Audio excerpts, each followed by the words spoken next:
Assalamualaikum warahmatullahi wabarakatuh. Perkenalkan, nama saya Artala Zuardi, absen 4 dari kelas 10 MIPA 4. Untuk materi kali ini, kita akan membahas tentang keanekaragaman hayati. Untuk mempermudah mempelajari materi yang akan dibahas, silahkan simak peta konsep tersebut. Sering sekali kita mendengarkan kata keanekaragaman hayati. Jadi, apakah keanekaragaman hayati itu sebenarnya? Jadi, keanekaragaman hayati adalah keanekaragaman organisme yang menunjukkan keseluruhan atau totalitas variasi. Keanekaragaman dari makhluk hidup dapat terjadi karena adanya perbedaan warna, ukuran, bentuk, jumlah, tekstur, penampilan, dan sifat. Keanekaragaman hayati dibagi menjadi dua, yaitu keanekaragaman hayati flora dan fauna. Keanekaragaman hayati juga mempunyai 3 tingkatan, yaitu keanekaragaman tingkat hayati, keanekaragaman tingkat individu atau spesies, dan keanekaragaman tingkat ekosistem.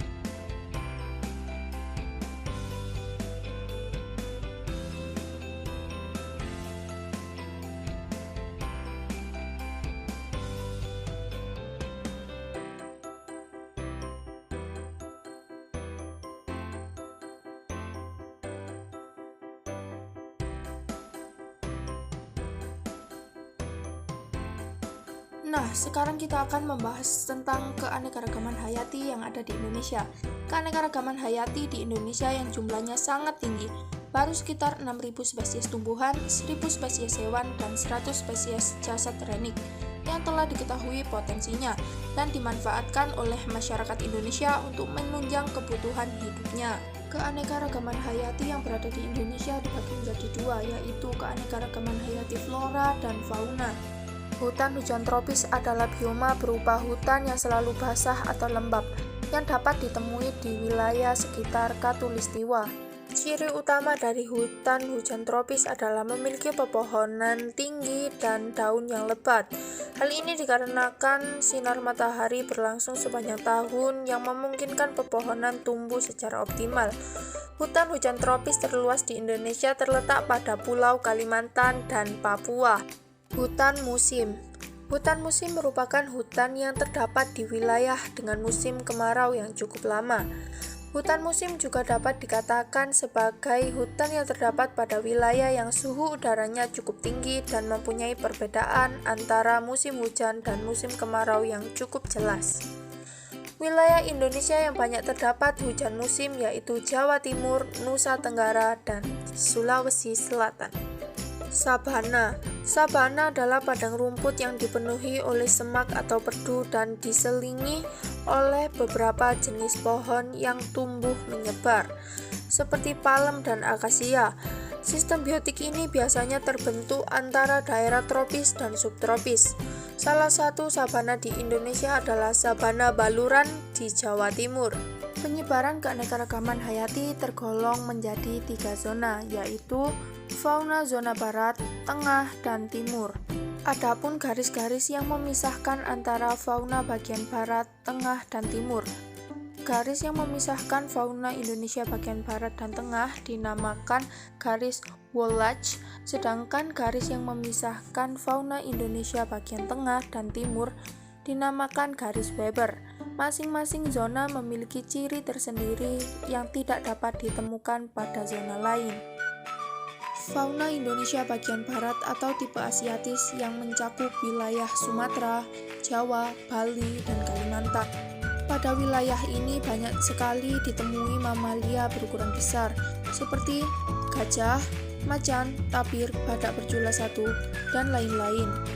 Nah, di bawah ini adalah contoh hewan-hewan yang menempati wilayah bagian barat Indonesia.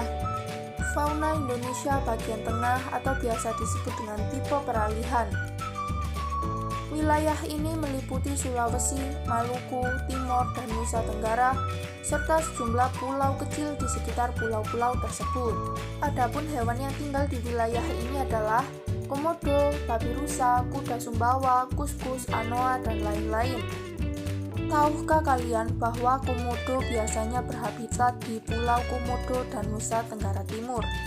Fauna Indonesia bagian timur atau bisa disebut dengan tipe Australik. Biasanya tersebar di wilayah Papua, Halmahero, dan Kepulauan Aru. Fauna yang menempati wilayah ini antara lain beruang, landak irian, kanguru pohon, dan kelelawar. Salah satu hewan yang berhabitat di Papua adalah opasum layang. Adapun fungsi dan manfaat keanekaragaman hayati. Manfaat paling penting adalah sebagai penyeimbang ekosistem. Setiap makhluk hidup memiliki peranannya sendiri terhadap lingkungan. Jika keberadaannya terganggu, maka tentu akan mengganggu keseimbangan. Contoh fungsi dan pemanfaatan keanekaragaman hayati fauna. Seperti contoh, sapi yang digunakan untuk membajak sawah yang fungsinya untuk menggemburkan tanah, serta dapat juga untuk fungsi pangan, yaitu biasanya sapi diambil dagingnya dan susunya untuk memenuhi kebutuhan sehari-hari manusia, yang manfaatnya adalah untuk meringankan dan memberikan sumber pangan untuk manusia. Sedangkan fungsi dan manfaat dari keanekaragaman hayati flora yaitu seperti contoh kita membeli timun untuk dibuat lalapan. Nah, itu contoh dari pemanfaatan untuk dikonsumsi manusia. Ada juga pemanfaatan keanekaragaman hayati flora pada bidang mebel, yaitu bisa digunakan sebagai meja atau kursi, bahkan lemari. Jadi, itulah pemanfaatan dari keanekaragaman flora dan fauna. Penyebab menghilangnya keanekaragaman hayati.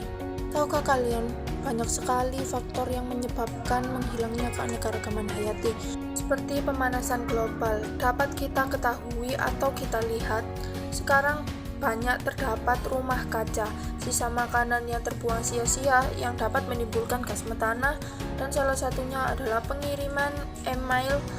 Hal tersebut dapat menyebabkan pemanasan global.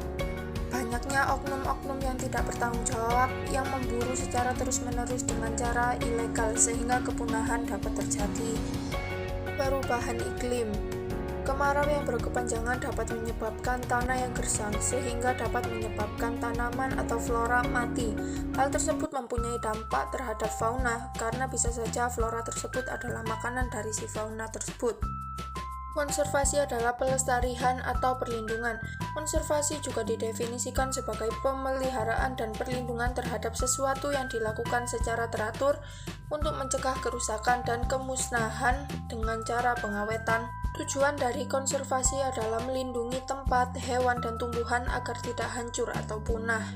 Konservasi dibagi menjadi dua, yaitu in situ dan ex situ.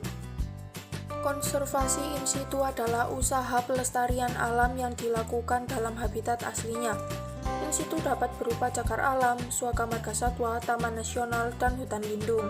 Sedangkan konservasi ex situ adalah usaha pelestarian alam yang dilakukan di luar habitat aslinya. Yang termasuk ex situ adalah kebun binatang, kebun raya, bank DNA, bank benih, kebun botani, akuarium, dan taman safari. Nah, itu dia penjelasan dari saya. Terima kasih. Wassalamualaikum warahmatullahi wabarakatuh.